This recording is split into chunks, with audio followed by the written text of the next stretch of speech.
Hello and welcome to my success coaching classes YouTube channel. आज के YouTube channel में बच्चों आज हम वज्र गुणन विधि जो कि दो चर के जो रैखिक समीकरण होते हैं उनको सॉल्व करने के लिए हम बताएंगे कि किस प्रकार से उनको हम सॉल्व करते हैं। क्योंकि हमने आपसे इससे पहले तीन विधियां हमने आपको बताई थी कि रैखिक समीकरण को सॉल्व करने के लिए। पहली हमने प्रतिस्थापन विधि बताई थी, सब्स्टिट्यूशन मेथड। सेकंड हमने बताई थी विलोपन विधि, एलिमिनेशन मेथड। और थर्ड हम बताने जा रहे हैं वज्र गुणन विधि के तीसरे पार्ट में हम आपको वज्र गुणन विधि जो बताएंगे, क्रॉस मल्टीप्लिकेशन मेथड। इसमें आप सीखेंगे कि किस तरीके से दो चर यानी कि टू वेरिएबल्स के जितने भी इक्वेशंस होती हैं, लीनियर इक्वेशंस होती हैं, उनको किस प्रकार से सॉल्व करते हैं। तो आज के वीडियो को बच्चों आप तो ध्यान से देखिएगा, क्योंकि ये क्वेश्चन आपके एग्ज़ाम में, बोर्ड के एग्ज़ाम में, हाई स्कूल के बच्चों के लिए बहुत ही महत्वपूर्ण है, वेरी इंपॉर्टेंट है। तो प्लीज़ सी टिल लास्ट और प्लीज़ इसको, और इसमें आप लोग एक ध्यान रखिएगा कि जो भी क्वेश्चन हम बताएंगे उसी से रिलेटेड आपको और भी क्वेश्चन लगा लेंगे इसी प्रकार से, और इसका आप एक्सरसाइज भी लगा लेंगे। तो प्लीज़ देखिए हमारा वीडियो। तो बच्चों इसमें देखिए ये वाला इक्वेशन जैसे हमने ली है, फर्स्ट इक्वेशन जैसे ली है x minus 3y equal to 7, और दूसरी इक्वेशन हमने ली है 3x minus 3y equal to 15। तो इसमें जो गुणांक होते हैं, x का गुणांक क्या है, यहाँ पर 1 है, और यहाँ पे y का गुणांक क्या है, -3 है, और इसमें जो कांस्टेंट है वो 7 लिखा हुआ है। और इसी तरीके से सेकंड क्वेश्चन में 3x लिखा है, तो इसका x का गुणांक 3 दिया है और y का गुणांक -3 दिया है और कांस्टेंट 15 दिया है। यानी कि तीन चीजें आपको दी गई होंगी। इसमें x y जो दो चर हैं वो दिए होंगे और एक कांस्टेंट दिया होगा जिसमें x y नहीं लगा होगा। तो बच्चों इस तरीके की जब इक्वेशन लिखी हो तो इसको जो सॉल्व करने से पहले इसमें क्या देखते हैं कि जो a1 अपॉन a2 यानी कि x का गुणांक और जो x का जो द्वितीय इक्वेशन है इसका भी गुणांक, यानी ये a1 होगा जिसका गुणांक a2 होगा। इन दोनों का जो भागफल होगा और जो b1 b2 यानी कि इन दोनों का जो भागफल होगा वो नॉट इक्वल, अगर नॉट इक्वल टू है तो ये अद्वितीय हल होगा। अद्वितीय हल होगा, इसका कोई हल अद्वितीय होगा, ठीक है। तो इसी तरीके से a1 अपॉन a2 इनके गुणांकों को भाग देंगे और इनके गुणांकों को यानी कि 3 अपॉन -3 करेंगे, दोनों गुणांकों को भाग देंगे। और इसी तरीके से 7 अपॉन 15 भी करेंगे। तो इनके जो गुणांकों को जब भाग दे देते हैं तो ये हम मैच करते हैं कि ये कहीं इक्वल टू तो नहीं है। अगर इक्वल टू है तो ये अपरिमित हल होंगे इसके। इसी तरीके से इनके गुणांकों को भाग देंगे, फिर इनके गुणांकों को भाग देंगे, और ये इन दोनों कांस्टेंट के गुणांक, उसका गुणांक कांस्टेंट तो कांस्टेंट ही रहेगा, इसमें कोई गुणांक नहीं होगा। तो कांस्टेंट को हम सेम यानी 7/15 को c1/c2 रखेंगे। अगर इनका जो कॉम्बिनेशन है वो नॉट इक्वल टू में अगर आएगा, यानी कि c1/c2 के बराबर नहीं आएगा तो इनका कोई हल नहीं होगा। इस तरीके से आप इसको चेक करेंगे कि इसका कोई हल है कि नहीं है। तो इसको संगत है और जो असंगत है उनको आप चेक कर लेंगे। इसी तरीके से जब हम इस इक्वेशन को जब सॉल्व करते हैं वज्र गुणन विधि से, तो आपको इक्वेशन जो एग्जाम में आएगा सबसे पहले चेक करके दिखा दीजिएगा, उसके बाद लिख दीजिएगा कि वज्र गुणन विधि द्वारा इसको हम सॉल्व करते हैं। तो इसको जब सॉल्व करते हैं तो हम यहाँ पे लिखे जा रहे हैं, देखिए कैसे सॉल्व करते हैं। यहाँ पे लिखेंगे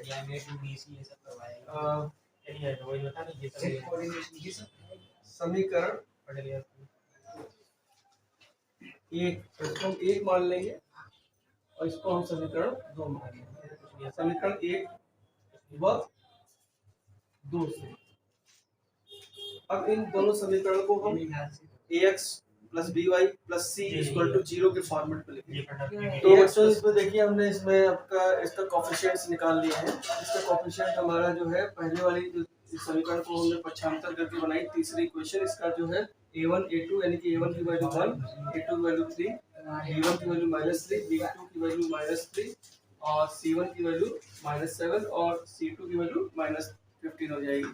इस प्रकार से हमारे इसके कोफिशिएंट्स निकल आएंगे। फिर उसके बाद हम जब वज्र गुणन विधि द्वारा इसको हल कर रहे हैं तो इसमें बच्चों ध्यान रखिएगा कि जो सबसे पहले हम x लिखते हैं। वज्र गुणन विधि थोड़ा टिपिकल है, इसको ध्यान से समझिएगा। कहीं भी ना समझ में तो आप उनको कमेंट बॉक्स में लिख सकते हैं। तो सबसे पहले हम x लिखते हैं, थोड़ी दूरी पे हम y लिखते हैं और थोड़ी दूरी पे हम 1 लिखते हैं, ठीक है ना।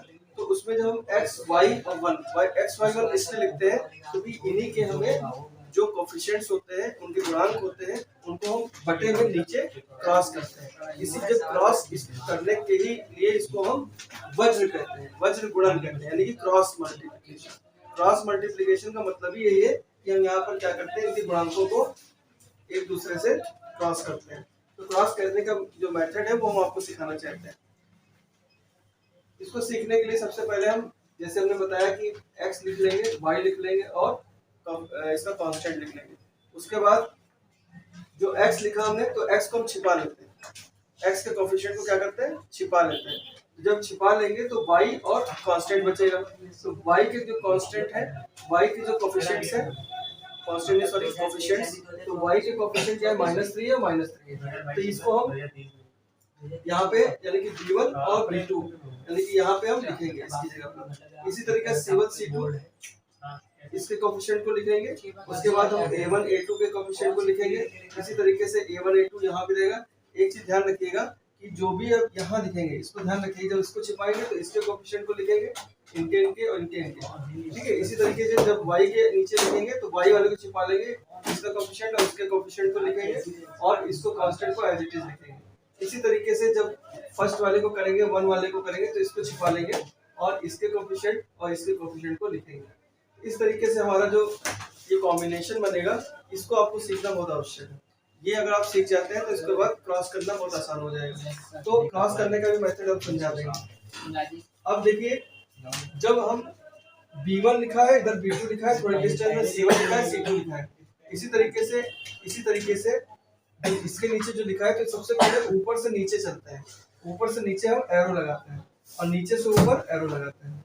फिर इसी तरीके से नीचे से ऊपर, यहाँ पे ऊपर से नीचे यानी c1 से a2 तक लगाएंगे एरो। इसी तरीके से हम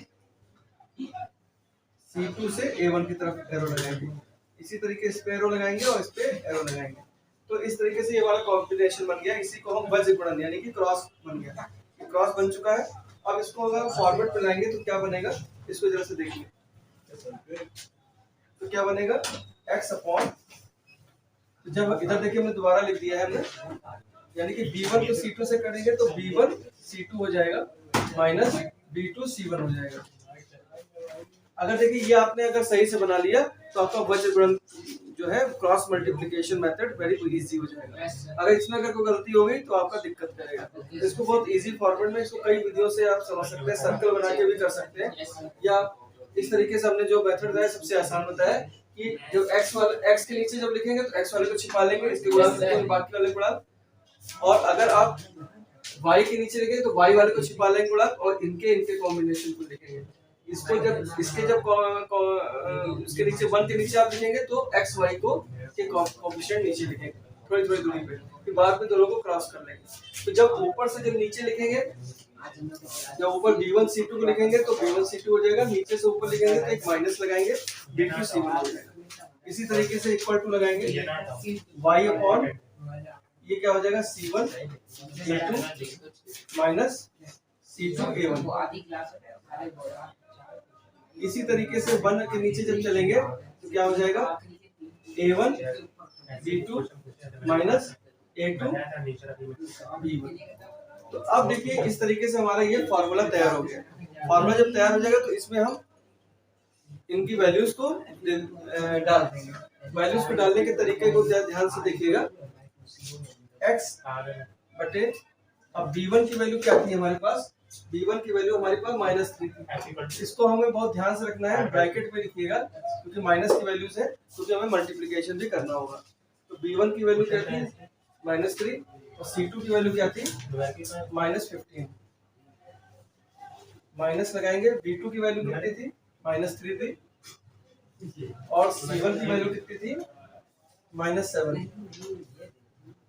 फिर इक्वल टू लगाएंगे y बटे क्या लिखेंगे, c1 की वैल्यू क्या थी, c1 की वैल्यू थी -7 और a2 की वैल्यू क्या थी, 3। इसी तरीके से माइनस लगाएंगे, c2 की वैल्यू क्या थी, -15 और a1 की वैल्यू कितनी थी, 1। ये हमारा y कंप्लीट हो गया। इसी तरीके से 1 की वैल्यू क्या थी, नीचे लिख लेते हैं, a1 A1 की वैल्यू 1 थी और B2 की वैल्यू कितनी थी -3, A2 की वैल्यू कितनी थी 3 थी और B1 की वैल्यू कितनी थी -3। देखिए इस तरीके से हमने जो भी कॉम्बिनेशन आया था उसकी हमने वैल्यूज को पुट कर दिया। अब वैल्यूज को जब हमने पुट कर दिया तो हम इसके बाद मल्टीप्लिकेशन करेंगे, यानी x अपॉन, अब इसको मल्टीप्लाई करेंगे तो ये कितना हो जाएगा। इसकी वैल्यूज को देखिए, ध्यान से देखिएगा, इसकी वैल्यूज को 3 5 जा कितना 15, 3 जा कितना हो जाएगा 45 हो जाएगा, माइनस माइनस प्लस हो जाएगा, फिर अब देखिए माइनस माइनस प्लस हो जाएगा, प्लस माइनस माइनस हो जाएगा, यानी 7 3 जा कितना होता है 21 आ जाएगा। इसी तरीके से इक्वल टू लगाएंगे y अपॉन 7 3 जा कितना हो जाएगा माइनस का 21, माइनस का, अब ये 15 बन जा 15 और माइनस माइनस प्लस हो जाएगा, यानी प्लस लगाएंगे 15 हो जाएगा। अब 1 अपॉन इक्वल टू लगाएंगे, अब 3 बन जा कितना हो जाएगा -3 और माइनस माइनस प्लस हो जाएगा और 3 3 जा 9 हो जाएगा। इस तरीके से ये कॉम्बिनेशन आ जाएगा। तो अब देखिए इसको सॉल्व करने का तरीका, अब जो x है वो इसके बराबर है, y है वो भी इसके बराबर है, तो इसको पहले हम सॉल्व करके लिख ही लेते हैं। x अपॉन 45 को जब हम 21 माइनस करेंगे तो ये आ जाएगा 24। इसी तरीके से y अपॉन, अगर हम 21 को 15 में से माइनस करेंगे तो आ जाएगा माइनस का 6। माइनस क्यों आएगा, क्योंकि 21 ग्रेटर है, तो 21 में से 15 गया तो -6 आया। इसी तरीके से 1 अपॉन कितना हो जाएगा, 9 में से 3 जाएगा, कितना हो जाएगा माइनस का प्लस का 6। ठीक है, इस तरीके से ये हमारे x y और 1 के नीचे कॉम्बिनेशन हमारा तैयार हो गया। अब हम क्या करेंगे, ये इसका मेथड है, मेथड को ध्यान से समझेंगे। इससे इसी मेथड के आधार पर कोई भी क्वेश्चन लगा सकते हैं। वज्रगुणन विधि रैखिक समीकरण का सबसे टफ माना जाता है, लेकिन मैंने आपको यहाँ पर बहुत इजी वे में समझाने की कोशिश कर रहा हूँ। तो x upon 24 equals to 1 upon 6, तो यानी कि इसको अगर हम रिड्यूस करेंगे 6 1 जा 6, 6 4 जा 24, यानी कि ये हो जाएगा आपका x इक्वल्स टू 4, यानी हमारी x की वैल्यू आ गई।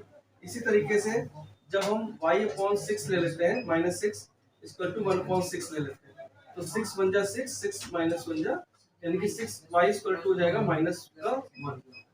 तो ये हमारा देखिए x y की वैल्यू आ गई। जब हमारी x y की वैल्यू जब आ जाती है तो जो हमारी जो पहली इक्वेशन थी उसमें आप इसको रख के इसका सत्यापन भी कर सकते हैं, यानी कि थर्ड इक्वेशन में, सर थर्ड में आप रखिए, थर्ड और फोर्थ, क्योंकि इससे हमने अभी क्या किया था, इसको हमने पक्षांतर करके हमने तीसरी और चौथी इक्वेशन बनाई थी। इसको जरा ध्यान समझिएगा, आप अपने क्वेश्चन का सलूशन भी खुद ही कर सकते हैं। तो जो x की वैल्यू यहाँ कितनी आई 4, x की वैल्यू कितनी आई 4, 4 को जब हम x की जगह रखेंगे तो कितना हो जाएगा 4 हो जाएगा, और y की वैल्यू कितनी हो जाएगी, उसकी वैल्यू -1 रखेंगे, यानी कि कितना हो जाएगा, ये +3 हो जाएगा, तो 3, तो 4 में से 3 गया कितना बचता है, 4 में से 3 गया -1, ठीक है, मतलब 1 आएगा 1, ठीक है, +1 का, सॉरी ये 1 आ गया, ये 7 हो गया, यानी कि 7, यानी यहाँ भी 7 हो जाएगा और यहाँ भी 7 है, यानी कि रिड्यूस हो जाएगा, 0 आ जाएगा, यानी पहली क्वेश्चन हमारी 0 सत्यापित हो जाएगी, यानी x y की वैल्यू डालेंगे 0 आ जाएगा। इसी तरीके से इसकी वैल्यू सेकंड इक्वेशन में डालेंगे तो ये भी 0 आ जाएगा। तो इस तरीके से हमारी जो x y की वैल्यू का सत्यापन हो जाएगा और हमारा क्वेश्चन सही हो जाएगा। तो प्लीज इस क्वेश्चन को ध्यान से देखेंगे, इसी आधार पे ही अभ्यास के जो आपके 3.5 या जो भी एक्सरसाइज दी गई हैं उनको आप आसानी से हल कर सकते हैं। तो इसका आप स्क्रीनशॉट ले सकते हैं और इसको आप जरूर लगाइएगा, और कोई दिक्कत हो तो हमें कमेंट बॉक्स में दीजिएगा सुझाव। तो बच्चों आज का वीडियो अगर आपको पसंद आया हो, अच्छा लगा हो, तो बच्चों इसको लाइक सब्सक्राइब जरूर करिएगा, जिससे हमको इनकरेजमेंट मिले और आगे आने वाले और भी जो अच्छे वीडियो हैं उनको हम आपको दे सकें। प्लीज़, जय हिंद, जय भारत।